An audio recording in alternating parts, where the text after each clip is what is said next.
casque qui me lâche et je parle dans le vide. Alors, on continue cette émission, bien évidemment. On va parler coopération à présent. Le général Doumbouya qui part à Kigali, Jacques Léo-Aleno. Oui, le micro, voilà, c'est bien. Alors, on a vu le communiqué hier, hein, le général Doumbouya qui va à Kigali après la visite à Conakry du président rwandais Paul Kagame. Oui.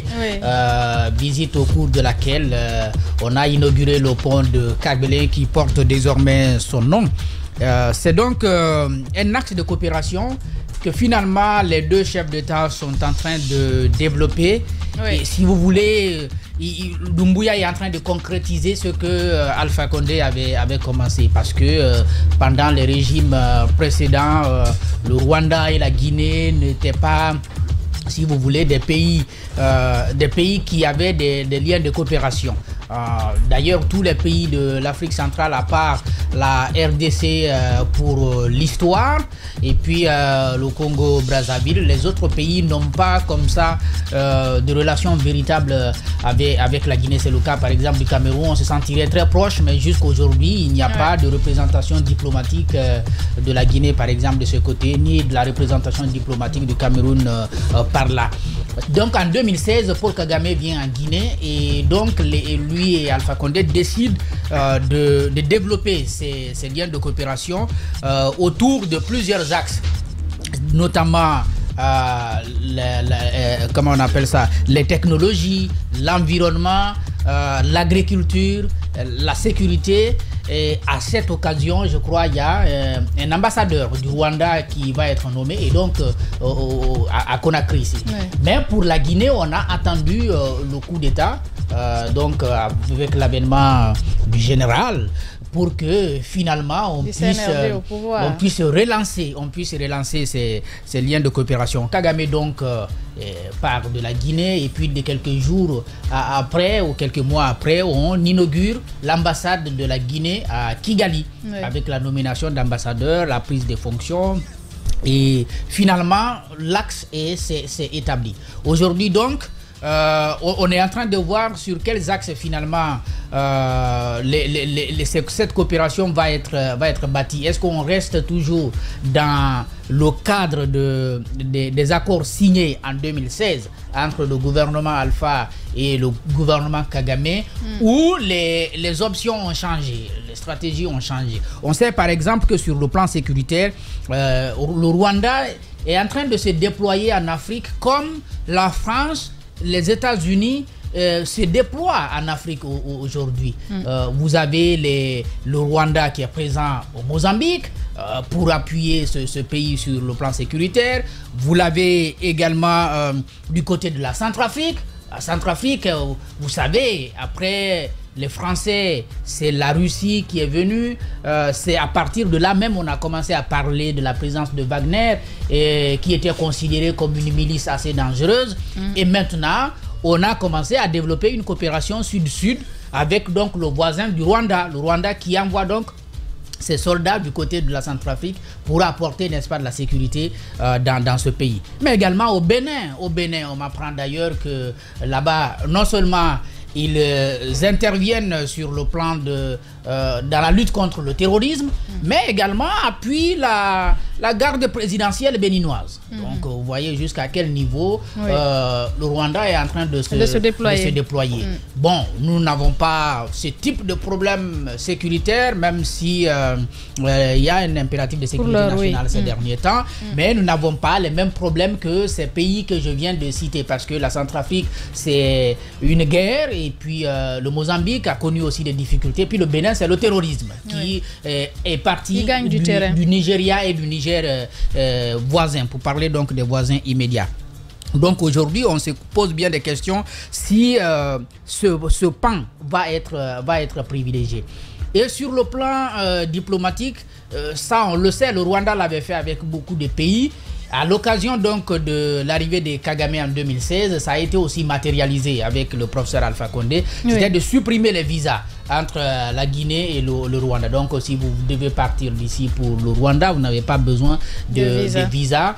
Il en est de même pour ceux qui quittent là-bas pour venir dans notre pays. Et pour la plupart des pays d'ailleurs, Kagame l'a fait, mais c'est une politique. Il y a Visite Rwanda déjà qu'il a fait avec le monde entier et ça fait une grosse publicité. Je sais pas, moi, comment on le dit déjà, ça s'ouvre d'une certaine façon. Et on donne les facilités aux autres nations, notamment les nations africaines, pour aller visiter, n'est-ce pas, ce pays qui est en train, qui se fait un nom sur le plan technologique, mais également sur le plan environnemental. Parce qu'à l'époque, je me rappelle de ceux qui se disaient on veut que Conakry ressemble à Kigali. Donc, sur le plan de la propriété, beaucoup de villes africaines. Parce qu'ils ont quand même réussi dans le côté gestion de déchets plastiques. Gestion de déchets, c'est vraiment une réussite. Pour Kigali, c'est une ville vraiment propre. Donc, voilà, ça c'était l'ambition du gouvernement Alpha. Est-ce qu'aujourd'hui, puisque le problème demeure toujours, l'insalubrité est toujours là, est-ce que c'est quelque chose qui va être privilégié par le gouvernement, la transition? Grosse question. Ce qu'il faut dire, il ne suffit pas seulement de signer des accords. Il faut pouvoir agir concrètement sur le terrain. Je pense que pour la propriété à Kigali, on n'a pas décrété ça. On a travaillé sur comment on appelle ça, on a investi, mais les populations ont compris la nécessité de le faire. Ce qui fait qu'aujourd'hui, là-bas, on n'a pas besoin de dire à quelqu'un ne jette pas un sachet d'eau par terre. C'est déjà dans la tête de tout le monde que ça ne se fait pas. Que c'est comme faire un certain nombre de choses que nous considérons comme des interdits. Même au Sénégal à côté, les gens ne jettent plus les déchets dans la rue. Même, vous voyez, même à Freetown, je ne dis pas toute la ville, mais si vous regardez les côtes, c'est vraiment propre. La différence, la différence entre le Rwanda et les deux autres pays que vous citez, c'est que le Rwanda, c'est un acquis total. Non, c'est un acquis total. Sur le pays. Total, au Sénégal, certains quartiers, dans les quartiers UP, vous ne pouvez pas vous le permettre. Il y a bien évidemment des bidonvilles, tout comme à Freetown, mais le Rwanda, c'est vraiment un modèle réussi. Parle dans le micro. Le Rwanda, c'est vraiment... Je veux bien regarder Jacques parce qu'il a bien un bon... Oui, mais dans ce cas, tu transportes ton micro avec toi. Voilà. Fallo au Rwanda, c'est vraiment un modèle très réussi dans le domaine de la propriété de la ville. Si tu finis, si je peux bien reprendre la parole. Alors, je voulais terminer par finalement le plan politique. Il prend aujourd'hui Kagame, parce que c'est pas le premier président quand même à visiter la Guinée depuis la prise du pouvoir par l'armée. Il y a Alassane Ouattara et puis Nana Akufo-Addo qui ont été les premiers à fouler le sol de Conakry. Mais eux, c'était pour obtenir 6 mois de transition. Ça n'a pas marché, ils sont partis. Ambalo est venu après, il y a eu des discussions et quand il est reparti, on a vu ces sorties chaudes, musclées de Amara et de Bernard Goumou. Quelques jours après, bon, ça s'est calmé un peu et puis finalement, Madabio, oui, lui, c'est ami avec Conakry puisque Doumbouya y est allé pour quelques heures et puis lui aussi, il est venu. Son vice-président est très proche en tout cas de Conakry, même si politiquement, c'est pas la même vision. Mais Kagame, c'était vraiment une visite de travail à Conakry. Donc, et il le prend quelque part comme un mentor, même si cela ne se dit pas officiellement. Maintenant, est-ce que il va suivre son chemin? C'est là la grosse question à se poser. C'est le général. Alors cette visite était déjà prévue depuis l'arrivée du président Kagame ici. Je me souviens très bien, je crois que c'était aux alentours de... En tout cas, c'était en avril. On comprend mieux la demande d'absence du ministre des Affaires étrangères qui devait se rendre au Rwanda. C'était en avril 2020. Oui, il a transité par là avant d'arriver. Ça, c'est un autre aspect. C'était en avril 2023, exactement, entre le 19 ou le 23, je crois, c'est les deux dates, que le président rwandais était venu en Guinée. Et au cours de cette visite, je crois, il y a eu plusieurs accords qui ont été signés. Et au cours de ces accords, le président rwandais avait invité le général Doumbouya, alors colonel, à une visite au Rwanda. Je pense que c'est cette visite, je dis bien alors, mon français est clair. Je dis le général Doumbouya. Il n'y a pas le feu au lac. On n'a rien dit là. Il n'y a pas le feu au lac, allez. Grande gueule. Donc, ce que je veux dire, c'est quoi? Pourquoi tu es frileux ce matin? Ouais, mais parce que la Guinée m'énerve à cette canne. Et donc, pour revenir un peu au sujet, il avait été à l'époque institué que le président avait pris un décret qui créerait une raffinerie d'or en Guinée et le Rwanda, bien évidemment, devait participer dans le capital de cette raffinerie. Donc, je pense que c'est un peu dans ce cadre-là, dans ces séances de travaux que le président finalement va matérialiser. Et entre-temps, entre la visite du président Kagame et la visite du général, il y a eu quand même plusieurs visites de plusieurs ministres guinéens, notamment Ousmane Gawal et bien d'autres qui sont allés Ousmane Gawal dans le domaine du NTIC et je crois aussi des chefs de corps. Des ministres. Il y a une dame, je ne sais pas si c'était la ministre des Affaires étrangères du Rwanda, qui a également séjourné ici en Guinée. La francophonie. La francophonie. Massikiwabo ou un truc qui voilà, c'est ça. Qui était Louise, c'est bon. Elle était venue... C'était en mission de l'OIF. L'OIF, elle était venue ici. Mais entre-temps aussi, ce qu'on apprend, c'est que des responsables de l'armée avaient fait des va-et-vient entre le Rwanda et Conakry pour un échange de formation parce que le Rwanda est très poussé dans le domaine sécuritaire. Donc, en gros, un peu, c'était une visite prévue qui se concrétise. Attendons de voir ce qui va être matérialisé là-bas. Bien. Ce qu'il faut dire, c'est que c'est un peu comme le scénario père fondateur et fils continuateur. Alpha Condé, on se rappelle bien, en 2016, quand il a dit « Je n'ai aucune gêne à reconnaître que le Rwanda est mieux géré que la Guinée. Nous devons nous en inspirer. » Il a dit cela quand il a pris la parole. Et je crois qu'aujourd'hui, il a balisé le chemin. Il a initié, il a ouvert le chemin entre Conakry et Kigali. Et aujourd'hui que le général de corps d'armée se mettent dans cette dynamique et renforcent davantage. Sauf que quand on observe de très près un peu, voyant un peu, parce qu'on n'est pas aussi... il nous est pas interdit de faire des rapprochements. Quand on prend Kagame, il faut s'inspirer de sa gestion. Est-ce qu'il faut s'inspirer du fait qu'il soit venu et qu'il soit resté tout ce temps? Faut-il s'inspirer de cela ou faut-il s'inspirer de la gestion même de la nation avec tout ce qu'on sait? Parce que Jacques a brillamment rappelé tout à l'heure les actes de coopération, parce qu'avec Alpha Condé en 2016, c'était 7 axes de coopération, notamment dans le cadre de la santé, de l'environnement, de la sécurité, entre autres. Et aujourd'hui, c'est bien qu'on dise qu'on veuille s'inspirer du Rwanda. Vous savez quand même qu'il n'y a pas de pays identique. Il n'y a pas de pays identique, vraiment identique, pour dire que les réalités qui sont en Guinée peuvent être transposées dans un autre pays et que ça marche forcément. Tout comme des réalités...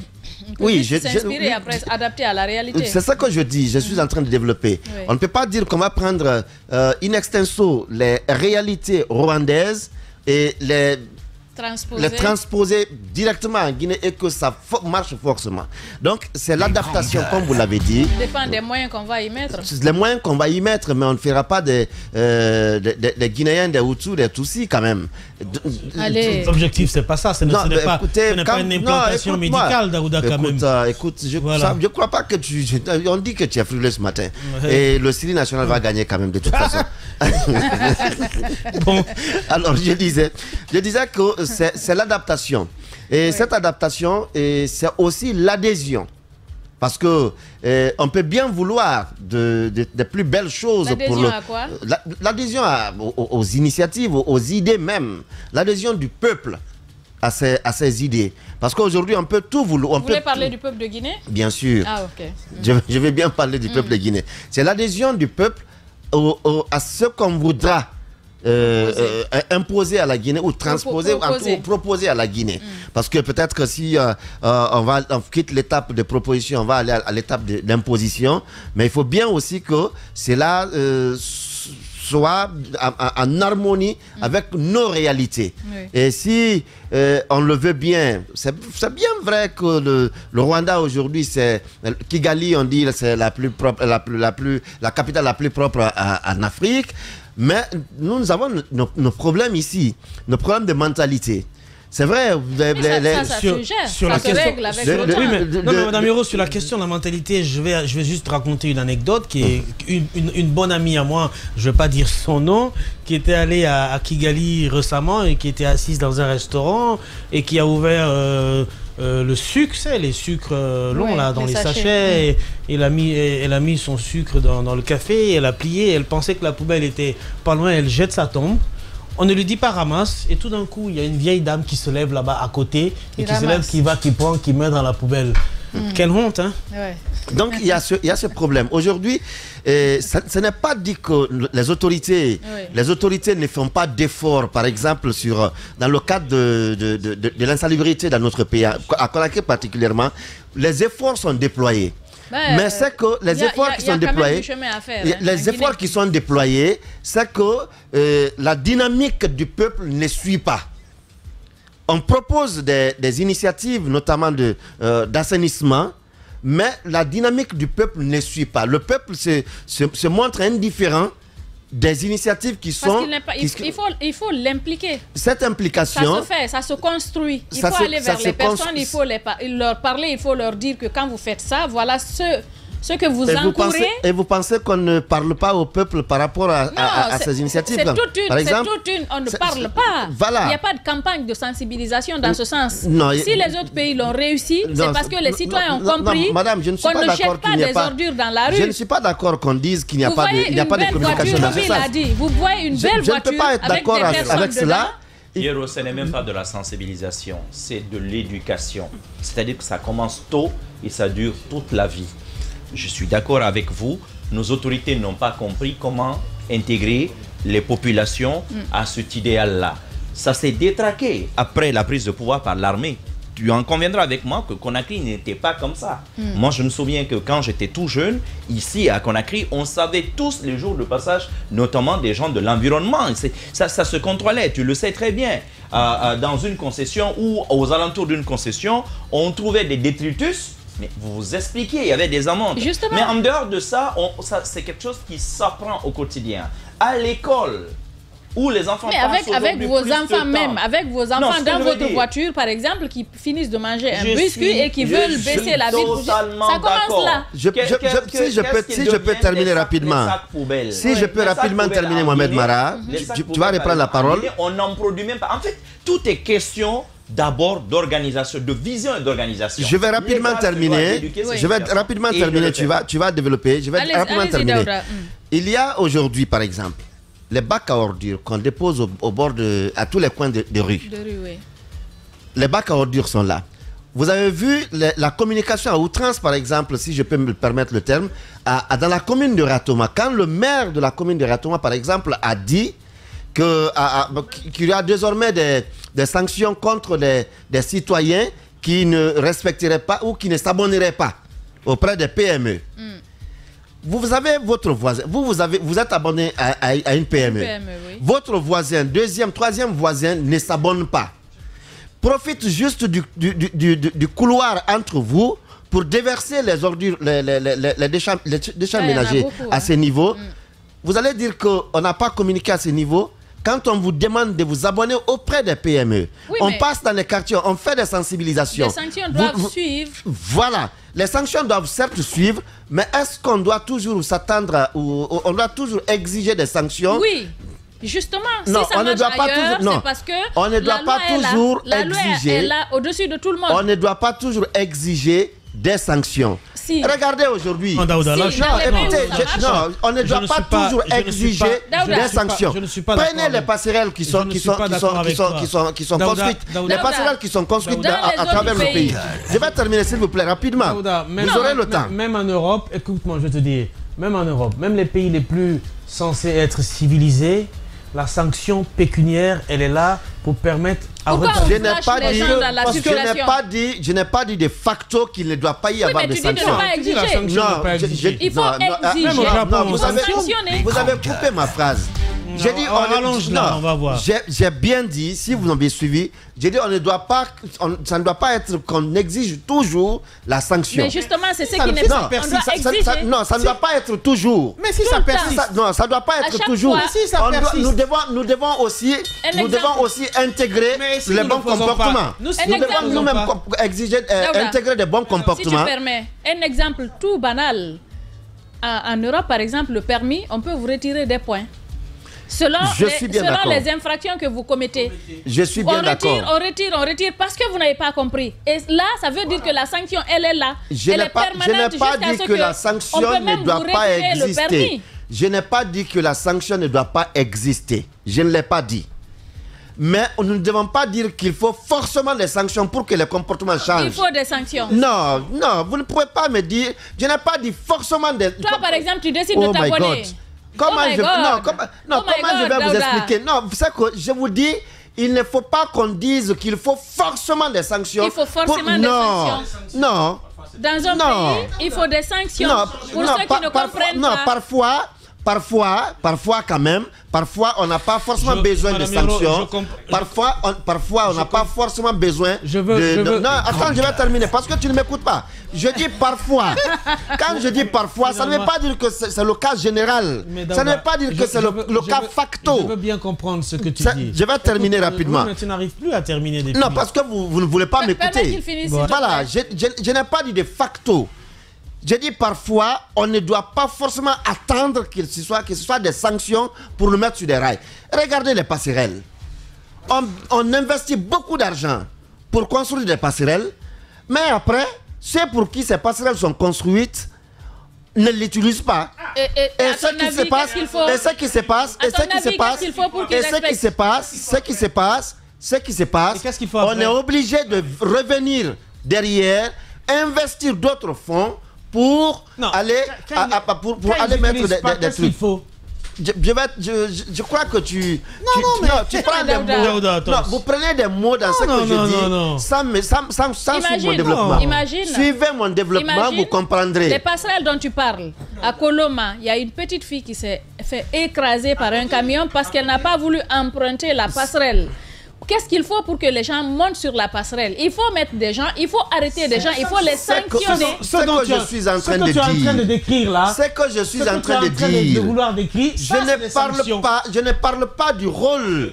Je ne parle pas du rôle de la même chose. Je ne parle pas. Non, je ne parle pas du rôle que doivent jouer les forces publiques. Je ne parle pas du rôle que doivent jouer les forces publiques. Je parle plutôt des attitudes à intégrer par le citoyen lui-même. Je dis, le citoyen ne doit pas toujours attendre que ce soit des sanctions qui lui fassent changer de comportement. Parfois, le citoyen doit se dire, voilà, ça a été fait pour ma sécurité. Je n'ai pas besoin qu'on prenne de fouet pour me suivre. Je ne parle pas là des forces publiques. Je parle de ce que le citoyen lui-même doit intégrer, et cela de façon sans pression sur lui-même. Bien. Parce que lorsqu'on dit sanction, la sanction, quand on parle de sanction, ce sont des forces publiques. Mais lorsque moi-même, je dois dire que ça, je ne dois pas le faire. Ça ne doit pas être comme ça que je dois me comporter. Ça, je n'ai pas besoin de sanctions pour cela. Si tu ne le fais pas. Non, ben, my God. Comment voulez-vous que je vous parle? Le problème. Parce que vous transportez, vous êtes en train de transporter Ilexenso sur les forces publiques, alors que nous avons notre rôle à jouer. Le citoyen a son rôle à jouer. Parmi nous, parmi les citoyens, il y en a qui n'obéissent pas. Voilà, exactement. Il faut appliquer la loi. C'est à eux là, je dis, n'attendez pas qu'on vous sanctionne.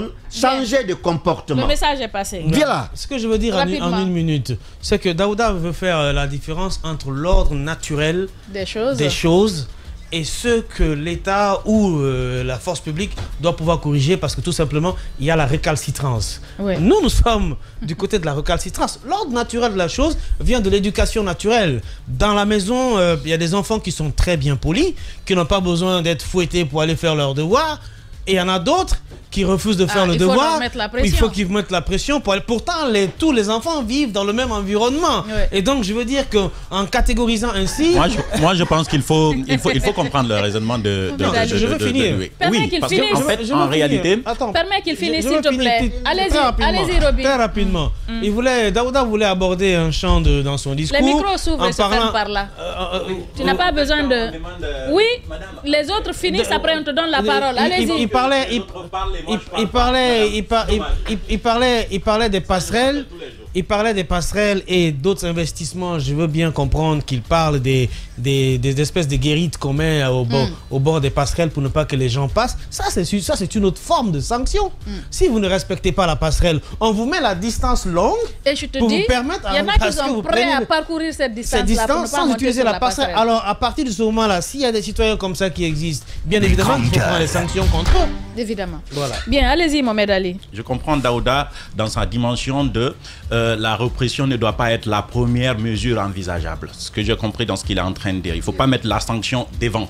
Il faut amener les citoyens à ne pas attendre qu'il y ait sanction. Parce que si vous êtes obligé de mettre un policier à côté des passerelles pour que quelqu'un l'emprunte, le jour où il vient, il ne trouve pas de policier, il va tenter de traverser sans prendre les passerelles. Donc il faut l'inculquer. C'est ce que Mara disait. Il faut de l'éducation, de la sensibilisation pour un changement de comportement. Au-delà de la sensibilisation, il faut de l'éducation. C'est ce qu'il a dit. Et je pense que ça doit commencer à la maison, à l'école et partout. Ça, c'est le citoyen nouveau qu'on a envie de créer en République de Guinée. Sinon, nos réflexes ne nous permettent pas de ne pas transgresser par un sachet d'eau sur les goudrons. Rapidement, chacun de nous le fait à un moment donné, consciemment ou inconsciemment. C'est parce que c'est comme ça. Pas chacun donc, je comprends. Non, chacun de nous, madame. Non, moi, je ne le fais plus. Depuis plusieurs années. D'accord, plus, mais vous l'avez fait. Oui, quand tu dis chacun de nous le fait. Heureusement que vous vous en êtes sorti. Il faut décider de ne plus le faire. D'accord. Ah, donc tu le fais encore? Moi? Oui, je le fais encore, madame. Malheureusement pour vous, je le fais encore. Je dis consciemment et inconsciemment, je le fais. Je suis obligé d'être honnête. Vous voulez que je mente? Oui, mais tu n'es pas obligé, en fait. Vous m'avez demandé, il ne fallait pas me poser la question à savoir, madame. Oui. C'est comme si vous me demandez quel est mon avis sur l'excision. Je vous dis, moi, je suis pour, je ne suis pas contre. C'est mon avis. Je vis avec des gens. Voilà, oui, je vous donne ma position des faits. C'est en direct. Ouais. Ne me posez pas de questions si vous ne voulez pas trouver des réponses. Parce que moi, je vis avec des gens qui savent, qui connaissent mon comportement. Et ils m'écoutent en ce moment. Si je leur dis le contraire, ils savent que je mens. Donc, ils savent que je le fais. Et donc, je parviendrai un jour à ne pas le faire. Est-ce que tu sais que tu peux changer? Tu peux décider de ne plus jeter les ordures dans la rue? Tout le monde peut décider. Le jour où on commencera à me mettre des amendes, je vais arrêter de jeter des ordures. Ah, donc tant qu'on ne te mettra pas d'amende, tu n'arrêteras pas? Ah bon? Exactement. Donc tu attends les amendes pour changer de comportement? Un modèle, oui. Ça vous choque? Pourtant, c'est la réalité. Beaucoup de Guinéens sont comme ça. C'est ce que je suis en train de vous dire. Vous ne comprenez pas.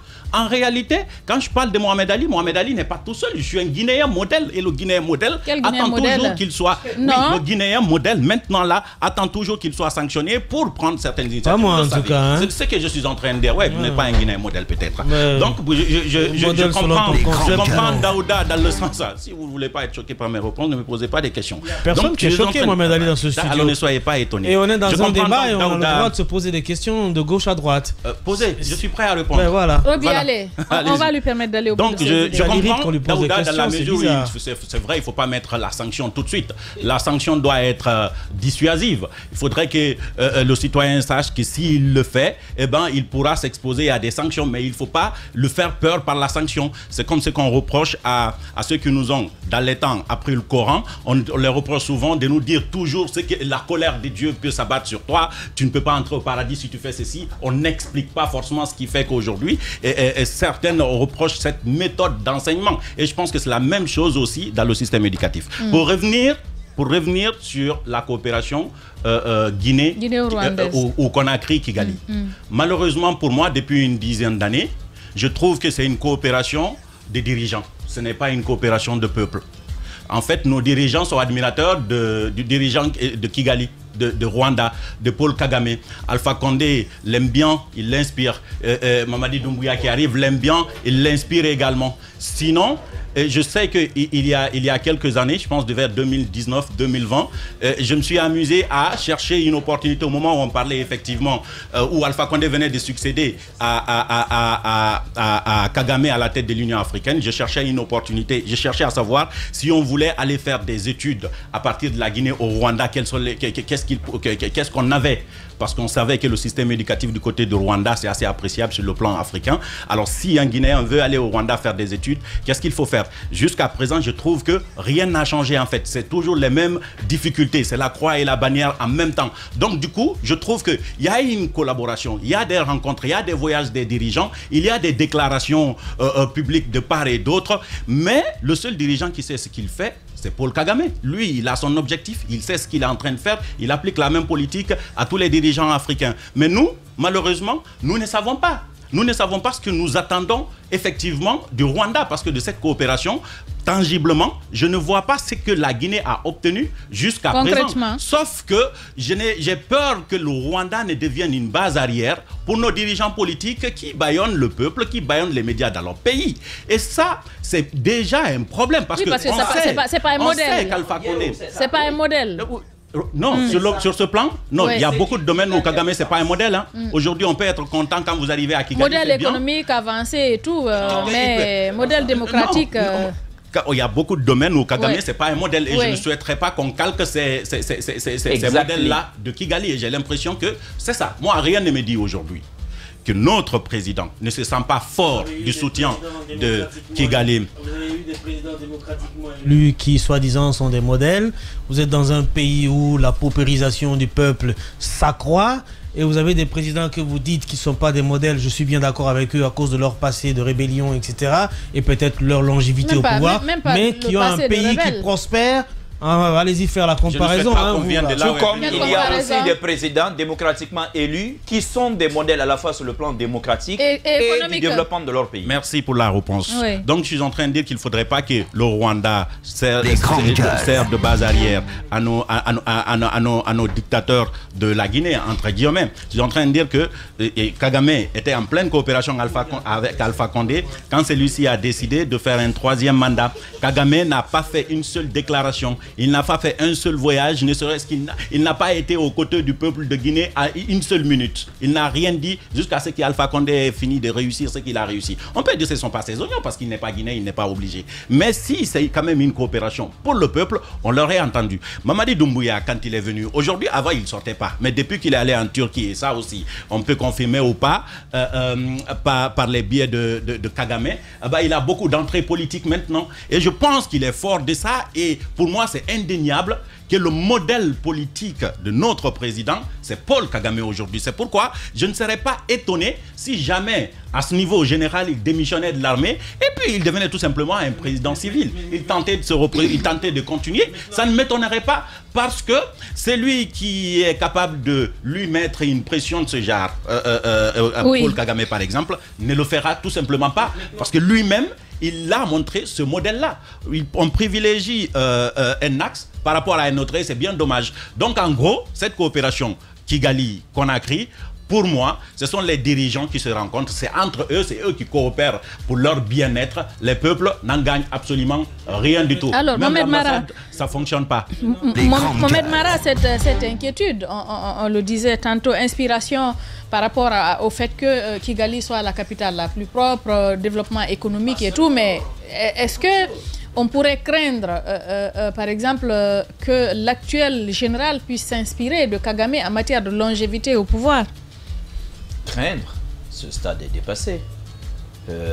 Moi, je pense que le président du CNRD a déjà bypassé il y a très longtemps son engagement primaire de prendre le pouvoir pour le peuple et de lui rendre,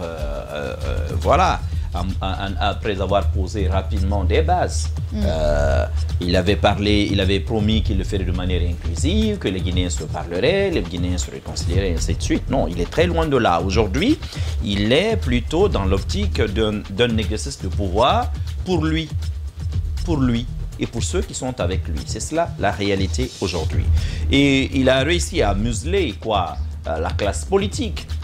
Aujourd'hui, soit vous vous alignez, vous êtes un visiteur nocturne des lambrins dorés des palais la nuit, donc un visiteur nocturne, soit vous êtes harcelé par la justice ou pour d'autres raisons et vous quittez le pays. C'est cela la réalité aujourd'hui. Maintenant, quand vous regardez les modèles qui s'est choisis, au départ, ceux sur lesquels il semblait s'appuyer sont tous des présidents civils. C'est le cas par exemple du président Alassane Ouattara.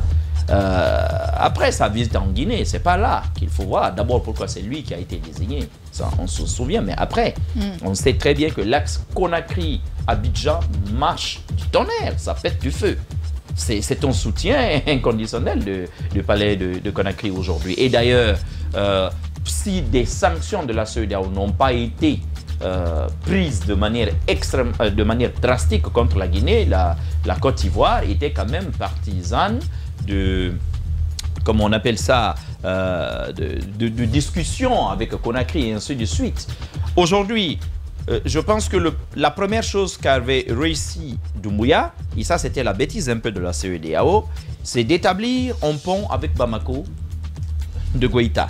Oui. Goïta cherchait une porte de sortie pour briser un peu l'embargo qui pesait sur son pays. Conakry, c'est l'allié naturel. J'ai envie de dire que c'est l'allié consanguin. C'est le même peuple du Mali. La Guinée a dit, nous ne pouvons pas nous plier à la décision de la CEDEAO. Je me demande même si Alpha Condé était au pouvoir, même lui, s'il aurait pu suivre les yeux fermés jusqu'à un certain niveau la CEDEAO là-dessus. Parce qu'on connaît les aspirations de nos peuples dans ces deux pays-là. Oui. Aujourd'hui, certes, l'axe Conakry-Abidjan existe, mais on se rend compte que ceux qui inspirent Conakry, de par la méthode d'exercer le pouvoir, c'est Erdogan, c'est Kagame. Les visites entre plusieurs proches du palais Mohamed V, j'aimerais bien avoir un palais qu'on appellerait simplement un palais présidentiel, j'aimerais bien, mais du palais Mohamed V, beaucoup de ces très proches, si vous voulez, assurent régulièrement la navette Conakry-Kigali. Et quand j'ai vu, comme on appelle cela, l'invitation de M. Paul Kagame à Conakry, la vitesse avec laquelle il est arrivé, et d'ailleurs tout ce qui s'était passé autour, on peut comprendre que M. Doumbouya était à la recherche d'une inspiration et de direction, de modèle aussi à copier. Il y a longtemps qu'il s'est éloigné du modèle sankariste qu'il nous avait présenté au départ. Oui. D'ailleurs, son élévation, pour moi, au grade justement de général des corps d'armée, en est une illustration parfaite. Vous savez que Sankara, c'était quelqu'un qui était très très distant à la fois de l'argent, de la corruption et des ors du pouvoir. C'était pas vraiment son truc cela. Mais aujourd'hui, on va vers des grands titres. Aujourd'hui, il faut voir l'apparat justement de nos gouvernants sous M. Doumbouya. Vous vous rendez compte quand même que vous vous rendez compte tout de suite que aujourd'hui, ce qu'il prépare véritablement... Si tu permets, Mohamed Mara, on va y revenir. On va revenir sur cette actualité dans la deuxième partie de notre émission, Les Grandes Gueules. Pour l'heure, nous observons notre premier écran publicitaire. Et merci de nous rejoindre si c'est maintenant que vous le faites sur Espace TV. Et sur Espace TV, merci de votre fidélité. Merci de nous écouter à Mamou, la ville Carrefour. Vous nous écoutez sur Radio Espace Mamou, mais aussi en région forestière. Vous nous écoutez sur Radio Espace Forêt et dans le Nabaya. Vous nous écoutez sur Radio Espace Kankan sur la 99.7 et dans le Kakandé. Et vous nous écoutez également sur Radio Espace Kakandé dans le Kania, la capitale des agrumes. Vous nous écoutez sur Radio Espace Kania dans les contreforts du Fouta Jalon. Vous nous écoutez sur Radio Espace Fouta. Merci de votre fidélité. Merci d'être avec nous malgré les turbulences. On le disait tantôt. On revient encore quelques minutes sur cette actualité. Jacques Léo-Aleno. À quoi peut-on s'attendre? Parce qu'on le disait tantôt, beaucoup d'accords signés, beaucoup de voyages entre les deux États. Mais concrètement, à ton avis, à quoi peut-on s'attendre en contrepartie? Qu'est-ce que la Guinée peut gagner d'une telle coopération entre la Guinée et le Rwanda? Il y a déjà des interrogations de Mohamed Ali que je trouve légitimes parce que depuis 2016, il y a des accords qui ont été signés mais qui n'ont pas eu leur impact. Même la question environnementale qu'on était en train d'évoquer tout à l'heure, elle n'a pas encore connu de mise en œuvre concrètement, en tout cas du côté de Conakry, parce qu'on s'attendait à ce que par exemple la technologie employée sur place puisse être envoyée, implémentée ici à Conakry. Parce que c'est vrai, on parle d'éducation, les citoyens sont sensibilisés suffisamment, mais ils ont aussi la possibilité de traiter les déchets. Nous, notre problème ici, notre problème est multiple. Hein. Non seulement on a un sérieux problème de conscience de la part des citoyens. Mais même si on avait aujourd'hui la conscience de regrouper nos déchets dans les poubelles, de les ramasser, on va toujours les mettre à Dar es Salaam. Et Dar es Salaam n'est plus approprié pour garder nos déchets. Il va falloir trouver une stratégie. C'est une zone d'habitation. Voilà, c'est une zone d'habitation. Donc, tant qu'on n'a pas trouvé la politique de transformation de ces déchets-là en quelque chose, automatiquement, de toutes les façons, nous aurons le même problème. Il y avait, je ne sais pas si c'est après cette visite ou avant, il y avait le projet de construction d'une usine de transformation des déchets du côté de Cap-Vert. Ce projet-là n'a pas prospéré. Est-ce qu'on peut s'attendre aujourd'hui à ce que Doumbouya relance un tel projet? Je crois que c'est Mohamed Saïd Fofana qui avait posé la première pierre. Alors là, ça veut dire que c'est bien avant. Donc, c'est Mohamed Saïd Fofana. Est-ce qu'on est prêt aujourd'hui à relancer un tel projet? C'est une question qui reste posée. Maintenant, pour revenir sur le plan politique, parce que il y a tout un débat autour, hein, et ce ne sont que des interrogations pour l'instant, puisque moi je suis bien d'accord avec toi quand tu dis pour l'instant, il nous a dit qu'il s'en ira au terme de la transition et qu'il ne se présentera pas. Et moi je reste... je m'en remets à ça. Je m'en remets à ça, je reste collé à ça. J'ai dit tout simplement, si on essaye de questionner la gouvernance au Rwanda ou la politique utilisée par Paul Kagame, c'est quelqu'un qui est venu avec une rébellion pour mettre un terme à une pratique que génocide. Tout le monde avait jugé, si vous voulez, anormal, parce que c'était un génocide. Et puis au sortir de là, de 1994 jusqu'en 2000, c'était la transition. Il était vice-président. Donc, c'est après cette transition, ça ne s'est même pas bien terminé parce qu'il va évincer le président qui était là. Officiellement, on va dire qu'il a démissionné, mais... les contextes sont tellement différents. On a compris que celui qui avait l'essentiel du pouvoir, c'est bien le vice-président qu'il était, Paul Kagame. Et finalement, il arrive, on organise des élections, il ne fait que se représenter, et là, il est là jusqu'en 2030. Donc, ça, c'est quelque chose qu'il faut mentionner. Maintenant, dans la pratique, comment il le fait? On sait qu'il n'y a pas d'opposition. Ils appellent ça là-bas la démocratie du consensus. On va aux élections avec des gens qu'on va appeler opposants, mais après les élections, tout le monde se retrouve ensemble. En fait, des marionnettes. Oui, tout le monde... Oui. Non, en tout cas, tous ceux qui n'ont... avec des marionnettes. Ils sont préparés dans la tête. Exactement, en fait. Parce que les vrais opposants se trouvent au Congo, en France, et partout dans le monde, sauf au Rwanda. Les vrais opposants à Kagame. Et ça, Roubi le sait. Non, mais il ne veut pas dire ça. J'ai dit, ça a été un choix. On peut dire que c'est un choix. On peut dire que... Permettez que Jacques aille au bout de ses idées, s'il vous plaît. Les grandes gueules. C'est un choix pour eux de partir. Jacques, termine. Je peux terminer. Voilà, j'ai dit ça. La démocratie du consensus, ça a été un choix. D'abord de Paul Kagame. Je crois qu'il en avait besoin. Et les Rwandais même en avaient besoin. Parce que... après ce qu'ils ont vécu dans la guerre. Les conflits politiques pouvaient toujours les amener à ce stade-là. Disons les choses concrètement. Il est Tutsi, donc de l'ethnie minoritaire, qui a été victime du génocide. Et ceux qui sont majoritaires, ce sont des Hutus. Ils vivent encore, ils sont très puissants. Donc si ce n'était pas cette démocratie du consensus, il faut bien être d'accord avec eux qu'on ne pouvait pas accepter un Paul Kagame à la tête du Rwanda. Parce qu'on va à des élections mais Jacques, libres. Quel consensus? Non, j'ai dit que ça a été... On peut Ça a été maquillé ainsi. De l'extérieur, on va dire que ça a été... De l'extérieur, ils appellent ça comme ça. Voilà. Ils appellent ça comme ça. Voilà. Donc de l'extérieur, nous pouvons dire parce que on a entendu, on a vu beaucoup d'opposants qui vivaient en Afrique du Sud, d'autres en Europe, exil, oui. donc qui étaient obligés de partir. Ceux qui ont accepté cette démocratie dite de consensus sont restés, ils participent aux élections et après les élections, ils reviennent, ils gouvernent avec lui. C'est comme ça ils font ça depuis qu'il est là. Ils vivent comme ça, en quelque sorte. Ils vivent de cette situation. Maintenant, on peut se poser plusieurs questions. Sauf que c'est son programme de société et sa vision du Rwanda qui est appliquée. Oui, maintenant, Mohamed Ali, on peut dire c'est que... le prophète, quoi. On peut peut-être dire que la démocratie telle que nous aimerions qu'elle soit appliquée dans nos pays, peut-être que c'est pas ce qui est là-bas. Mais la question, est-ce que ça répond aux besoins des Rwandais? Exactement. C'est ça la question. Est-ce que ça répond aux besoins des Rwandais aujourd'hui? Est-ce que ça leur permet d'avoir de la sécurité? Est-ce que ça leur permet d'avoir du développement? Est-ce que ça leur permet d'avoir aujourd'hui un pays que tout le monde voudrait visiter? Ça, c'est une autre... Ça, c'est aux Rwandais de répondre à cette question. Quand même toi, tu aimerais visiter Kigali un jour.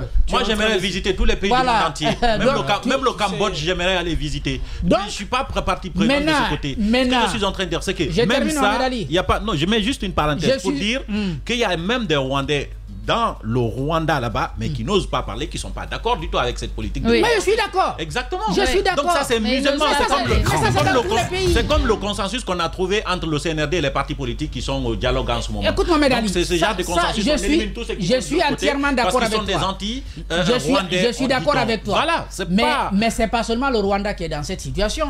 L'Égypte, c'est la même chose. Le monsieur, il est venu par coup d'État, il est resté, il s'est imposé, mais... Personne ne peut lui dire quelque chose. Vous ne pouvez pas dire que tous les Égyptiens sont d'accord avec ça. Il y a beaucoup qui sont contre, mais ils sont en train de vivre avec. Je ne dis pas que c'est un modèle à copier. Je ne crois même pas pour l'instant que c'est sur cette voie-là que Doumbouya veut s'inscrire. Parce que vraiment, les réalités rwandaises ne sont pas les mêmes avec les réalités de la Guinée. Oui, c'est carrément différent. Allez-y, je suis parfaitement... d'avis avec Jacques, et son analyse est très bien, elle est très bien dite, parce que le Rwanda, au sortir du génocide, il a fallu quand même 5-6 ans, plus de 5-6 ans pour stabiliser ce pays. Vous avez au Rwanda aujourd'hui, ils sont arrivés à un niveau où un Tutsi et un Hutu qui se sont fait du mal hier, et d'ailleurs le savent. Toi, tu sais que c'est toi qui as tué mon oncle, qui a tué ma mère, mais au nom au nom de l'unité nationale, au nom du pardon, ils se sont pardonnés. Ils se sont parlé, ils se sont pardonnés. On a fait vérité, justice, réconciliation. Et donc, je veux dire que, extrait ces périodes où il fallait stabiliser le pays, extrait de ça, du mandat de Paul Kagame, moi je pense que sa véritable présidence commence pas très longtemps, à mon avis, un président normal, parce qu'il est venu quand même prendre un pays qui était, disons, tout le monde le savait dans quel état ce pays-là il sortait. Encore une fois, comme la présidence a commencé quand il a évincé l'autre. Non, pas fondamentalement. Oui, quand il a évincé l'autre. Quand il a évincé l'autre. Après, je parle du processus de travail de réconciliation. Ça fait 24 ans. Quand il a évincé l'autre, le pays n'était pas encore stable. Il a participé à la stabilisation du pays avec tout le peuple. C'était lui à la tête. Oui, mais d'accord, je veux dire une présidence normale, c'est-à-dire une présidence au cours de laquelle vous n'avez pas autre chose à faire en termes de développement que vouloir soigner les plaies d'un pays qui a été longtemps blessé. Je parle de ça. C'est pour ça que j'ai dit que les contextes sont différents. On est en train de me citer des pays, on est en train de faire l'amalgame entre démocratie et développement. Oui, comme on donne un seul exemple d'un pays africain où il y a démocratie, développement et alternance en même temps. Ça n'existe pas où les chefs de l'État... Non. La Côte d'Ivoire. Non, pas la Côte d'Ivoire. La Côte d'Ivoire, franchement, tu peux me laisser parler. Laisse-moi parler. On n'a pas fait troisième mandat. Ce n'est pas une histoire de troisième mandat. Il parle de démocratie, développement et alternance. C'est pas la démocratie. Alternance, c'est quand Baboki, Ouattara arrive. Mohamed Ali, ça c'est l'alternance, madame. Mohamed Ali, comme ça là. C'est ce que je suis en train de dire. Et l'alternance... C'est quoi la démocratie? La démocratie, la Côte d'Ivoire, c'est la démocratie. C'est pas forcément la démocratie. Non. Ça, c'est autre chose. C'est quoi la démocratie? La démocratie, à la base, c'est la séparation des trois pouvoirs. Oh, Seigneur. C'est pas ça? Cette façon. La démocratie, c'est la séparation des trois pouvoirs, madame. C'est ça la démocratie qu'on appelle pouvoir du peuple pour le peuple et par le peuple. L'alternance, si je peux vous dire que ce n'est pas forcément la démocratie. Excusez-moi parce que vous m'avez posé la question. Alassane Ouattara a fait un troisième mandat, n'est-ce pas? Maintenant, je vais vous éclairer. Répondre, n'est-ce pas? Le troisième mandat n'est pas antidémocratique. Madame, c'est ce que je suis en train de vous expliquer. Angela Merkel a fait combien de mandats? Non, laisse tomber, c'est pas la même chose. Ah, là vous dites que c'est pas la même chose. Non, le troisième mandat qui provoque des scissions, qui provoque des morts. La succession après 2 mandats n'est pas gage d'une démocratie. Ce que je suis en train de vous dire, la plupart des pays européens, ce sont des monarchies. Prenez le Portugal, l'Espagne et les autres pays là. C'est un monarque qui se trouve là. Après, il y a des PM qui dirigent par après. Au texte de leur pays. L'alternance dans vos pays. Oui. Par rapport au texte de leur pays, Angela Merkel a fait 16 ans. Mais cela respectait le texte de son pays. Et les Allemands voulaient qu'il reste encore. Alors dans ce cas, vous ne pouvez pas en vouloir à Paul Kagame. Parce que c'est le texte de son pays qui lui permet de faire 24 ans encore. Mais tu es en train de te faire la chicotte toi-même. C'est toi. C'est à toi que je suis en train de faire la chicotte parce que tu comprends pas ce que je suis en train de dire en fait. Tu viens de dire le contraire le matin. C'est toi qui te fais la chicotte. Tu viens de dire le contraire le matin, mais tu es incroyable. Réveille-toi. Je suis en train de parler à madame. Tu as dit que la Côte d'Ivoire est un modèle. Vous n'écoutez pas. Vous n'écoutez pas. La Côte d'Ivoire, c'est une démocratie. Il a posé la question à savoir de lui donner un seul pays africain où il y a la démocratie, il y a l'alternance, il y a le développement, etc. Et tu as cité la Côte d'Ivoire. Mais j'ai cité la Côte d'Ivoire. Vous m'avez dit pourquoi la Côte d'Ivoire? Parce qu'Alassane Ouattara il a fait un troisième mandat. Normalement pour 2 mandats. Oui. C'est ce que disait sa constitution après. Oui, mais on dit la même chose. C'est ce qu'Alpha Condé a fait chez nous. Il a modifié la constitution. Si vous n'acceptez pas de comprendre, je vous laisse parler, après je peux parler. Si vous finissez. Parce qu'en fait, on est en train de dire la même chose. On échange dans ce studio. Alors, parce qu'on ne veut pas te laisser te noyer là. Laissez-moi me noyer, madame. Tu fais de l'autoflagellation. Laissez-moi le faire. J'adore le fouet sur mon corps quand c'est moi qui tiens le bout, pas quand c'est vous qui tenez le bout. Donc je suis en train de dire que pour moi l'alternance n'est pas gage d'une démocratie. Ce qui caractérise la démocratie, pour moi, ce que je sais, c'est la séparation des 3 pouvoirs. Il ne faudrait pas que l'exécutif, le législatif et le judiciaire soient détenus dans les mains d'une seule personne. C'est ça la base de la démocratie. Et c'est ce qui constitue l'ensemble des pays démocratiques. C'est ça en Côte d'Ivoire? L'alternance, écoutez, c'est ça en Côte d'Ivoire? Je vais finir. Oui, c'est ça en Côte d'Ivoire. Il y a un pouvoir judiciaire.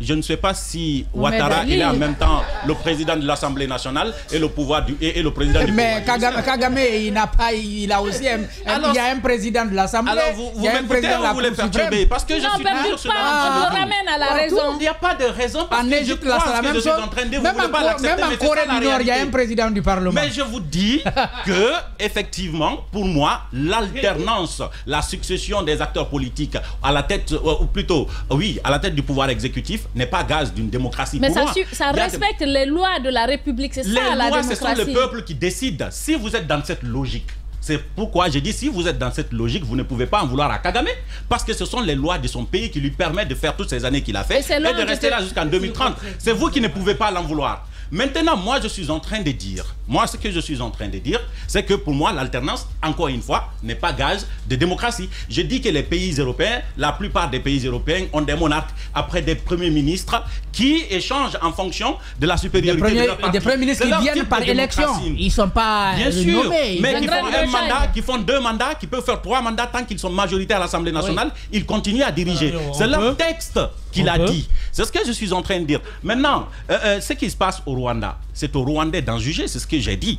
Et ce qui se passe en Guinée, c'est aux Guinéens d'en juger. Je ne souhaite pas qu'on arrive à un niveau, qu'on vienne de là où les Rwandais sont venus. Et je ne souhaite pas qu'on vienne de là où les Ivoiriens, ils sont venus. Et pour moi, oui, pour le moment, il existe des pays où il y a de l'alternance, mais il y a aussi du développement. C'est ça, mon avis. Et en Guinée, ce qu'on veut justement, c'est ce qu'on transcrit dans une constitution qu'on accepte d'adopter et qu'on applique. Je ne dis pas autre chose, tout simplement. Mohamed Ali. Allez-y, Roby. Madame Hiro, je pense que si nous prenons... atypique. Oui, enfin, je veux pouvoir analyser tranquillement et sereinement. Je pense que si nous prenons la définition étymologique du mot alternance, ça veut tout simplement dire changement. Oui. Et le changement ne veut pas fondamentalement dire que c'est circonscrit à des années carrées pour tout le monde. Chaque pays a ses principes. Aux États-Unis, c'est 4 ans. 4 ans renouvelables 2 fois. C'est ça qu'on appelle alternance. Une fois, pardon. C'est ça qu'on appelle alternance chez eux. En Allemagne, Angela Merkel a fait son alternance selon la prescription dans les lois constitution allemande. Donc c'est propre à tous les pays. Et il y a un président. Et il y a un président. Et c'est propre à tous les pays. Ce que moi je voudrais dire, c'est que lorsque les chefs d'État viennent, par exemple, imaginez qu'aux États-Unis, qu'on essaye de changer la Constitution en disant désormais il faut... Que Joe Biden dise qu'à la fin de son deuxième mandat... D'abord, il faut 7 ans et après, je le renouvelle 4 fois ou infiniment. C'est ça qu'on appelle antidémocratique désormais. Oui. C'est ça qu'on appelle antidémocratique. Mais... Changer les lois en sa faveur. Et qu'on me cite un seul pays africain qui ne l'a pas fait. C'est pour ça que je dis qu'on me cite un seul pays africain où les 3 modèles... Attends, Mohamed Ali, tu as... Bon, Madame Hiro, je voulais... Non mais vas-y en fait, Mohamed Ali, allez. Je pense qu'on rigole pas. Je pense qu'on rigole. Il a parlé de J'ai pas le droit de... du Burundi, c'est pas sérieux là. C'est pas pour rigoler ici. Allez. Vas-y, Franchement, c'est pas pour rigoler. de parler du Zimbabwe, c'est pas mieux. Pour rigoler qu'on vient s'asseoir à 9h du matin ici. Oui, vas-y. Faut pas non plus désacraliser l'émission. Moi, ce que je veux dire, c'est quoi? Comme cite un seul pays africain où tous les 3 modèles marchent en même temps. On m'aurait cité le Sénégal en dernier ressort. Ça ne marche pas au Ghana? Non. Le Ghana est critiqué. Le Ghana est critiqué, le modèle politique et économique ghanéen aujourd'hui. Sur le plan économique. Oui, mais justement. Oui, d'accord. Mais de toutes les façons, l'un dans l'autre, c'est cela. Lorsqu'un pays fonctionne normalement avec toutes ses institutions... En fait, il parlait de 2 choses qui marchent. Qui marchent, les 3 en même temps. Ça ne marche dans aucun pays aujourd'hui. Le Sénégal et le Bénin... Non, peut-être le Botswana quand même.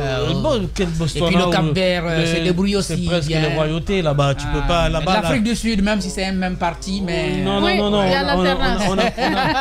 On a vu comment ça se passe. Il n'y a pas d'alternance quand même. On a vu comment... Voilà, exactement. C'est le même parti. Parce que même le Botswana, c'est le même parti. C'est le même parti, donc je ne parle pas d'alternance à ce niveau-là. Donc, oui, mais les hommes changent en fait. Les hommes changent, mais du même sérail. Du même sérail. Donc aujourd'hui, moi je pense que si nous partons de cette analyse, il faudrait faire très attention. La démocratie en Afrique a reculé sur tous les plans et dans tous les pays. Par contre, si ça peut participer au développement économique, au moins que le Rwanda soit un pays où on me dise oui mais le président il est là depuis une vingtaine d'années et il devient un dictateur, mais bon, un dictateur progressiste je le préfère qu'un dictateur négatif. On a vu le cas c'est quoi un dictateur progressiste? Un dictateur progressiste, c'est justement Paul Kagame. C'est un dictateur progressiste parce que quand vous citez les pays africains, en termes de développement d'indices humains... Les autres voix ne comptent pas, mais... Oui, mais attends, en termes de développement, en termes de développement d'indices humains, en termes de développement économique, et même en termes de développement dans d'autres secteurs, sauf politique, vous citez le Rwanda. Aucun pays africain au monde entier, dans les grandes conférences, etc., en termes de réussite, ne peut être cité sans que le Rwanda ne soit dans la liste. Mais parce qu'il n'est pas aussi en avant. Vous avez d'abord les Seychelles, vous avez l'île Maurice, qui sont un peu en avant, et même le Botswana, qui font des efforts, l'Égypte. Et même la Libye, dans l'indice du développement humain, dépasse les pays qui ne sont pas en guerre. Mais sauf que tu ne peux pas sortir toute cette litanie de listes sans que le Rwanda... Oui, évidemment, là je suis d'accord avec toi. Voilà, donc chaque pays a sa... Tu t'inspires? Moi, beaucoup. Le Rwanda m'inspire beaucoup. Et si tu devais conseiller le colonel, le général? Si je devais conseiller le général, c'est de plutôt s'accrocher au modèle économique rwandais et le transposer chez nous. Le modèle économique rwandais est un modèle très fort. L'éducation, il est excellent. Pour une année? Non, mais pas forcément pour une année, Madame Hiro. Il lui reste une année à la tête de la transition. Je veux dire encore une fois que le travail n'est jamais fini à la finitude, comme on dit. Vous commencez pour que d'autres puissent venir l'achever. Vous comprenez? Vous commencez pour que d'autres viennent l'achever. Donc, à un moment donné, je pense qu'il n'est pas là aussi, qu'il n'est pas allé faire de la villégiature. Il est quand même allé regarder un peu le modèle, tous les modèles qui existent. Tu penses qu'il pourrait être tenté de faire comme Kagame? Je ne suis pas dans sa tête. Tu penses? Ça, je ne peux pas le dire.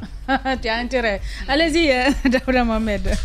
Non, et ce qu'il dit, au dernier pan de son intervention, je suis bien d'accord. Oui. Et si on va s'inspirer et baliser un peu le chemin comme la suite de ce qu'Alpha Condé a amorcé.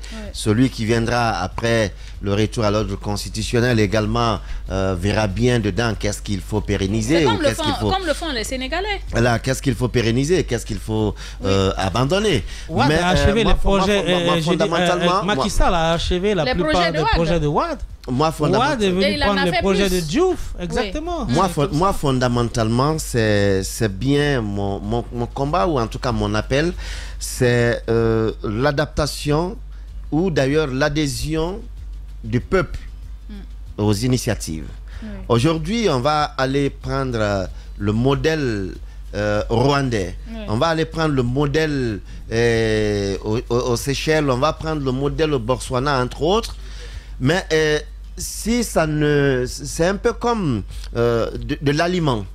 Si ça ne passe pas la gorge, ça veut dire que ça ne servira à rien. Et aujourd'hui, nous avons un peuple. Je le disais tout à l'heure, et je prenais l'exemple sur les bacs à ordures qui sont installés, mais on préfère verser à même le sol au lieu de mettre dans les bacs à ordures. On préfère traverser la chaussée au lieu d'emprunter les passerelles. Vous voyez les efforts de désenclavement aujourd'hui dans les différents quartiers. Je prends principalement sur le cas de Conakry. Les efforts de désenclavement. On a des voiries qui sont en train aujourd'hui d'être construites. Mais est-ce que vous pensez que ces voiries sont en train de servir à ce pourquoi elles sont en train d'être faites? Non. Les voiries qu'on a, c'est pour désengorger les grandes artères, pour permettre aux gens d'arriver dans leur quartier, et cela paisiblement avec la plus grande rapidité. Mais aujourd'hui, qu'est-ce qui se passe? On a des voiries, on réclame des voiries, on vient, on nous fait des voiries, mais on transforme des voiries en garage, en parking, en terrain de football, en terrain de football, en lieu de choses, comment je vais dire ça, de lessive. Les gens quittent carrément leur maison, leur cour, pour venir laver les bols, laver les habits sur les voiries qui sont faites pour la circulation. Quand vous rentrez dans le quartier, on ne fait le mariage nulle part que sur ces mêmes voiries. Vous prenez la route, vous arrivez à un niveau, vous trouvez que les gars ont installé les chaises, ils ont installé les tentes, et puis voilà, vous êtes obligé de rebrousser chemin pour aller prendre une autre voirie et aller encore être confronté au même problème. Nos dirigeants vont aller chercher par-ci et par-là des modèles, ainsi de suite. Tant que nous-mêmes, nous ne nous engageons pas là à aller dans la dynamique de changement, ça ne peut pas changer. Aujourd'hui, on est en train d'avoir progressivement le minimum d'infrastructures, mais ces infrastructures ne servent à rien. Ne servent à rien parce qu'on n'a pas voulu qu'elles servent à quelque chose. On en a transformé en ce que nous voulons. Et c'est pourquoi, c'est en cela d'ailleurs, quand vous parlez de sanctions, puisque vous souhaitez que tout passe par les sanctions, puisqu'on refuse de comprendre, il faut bien aujourd'hui que nos chefs de quartier, nos chefs de secteur, nos maires des communes acceptent de faire le travail qui est le leur. Justement. De faire le travail qui est le leur. Parce qu'aujourd'hui, les gens pensent que quand une voirie passe devant leur cour, ils ont le droit de vie et de mort sur cette voirie. Alors que ce n'est pas le cas. Quand ça passe chez vous, ce n'est pas pour vous, c'est une voie publique. Mais on en fait ce qu'on veut. Bien. On va aller chercher le modèle je ne sais où, tant que nos mentalités ne se mettent pas en branle pour suivre la dynamique, ça ne donnera absolument rien. Il faut les mettre en branle. Merci Daouda Mohamed Camara. Voilà ce qu'on pouvait essentiellement dire sur cette actualité. L'émission se poursuit dans un instant.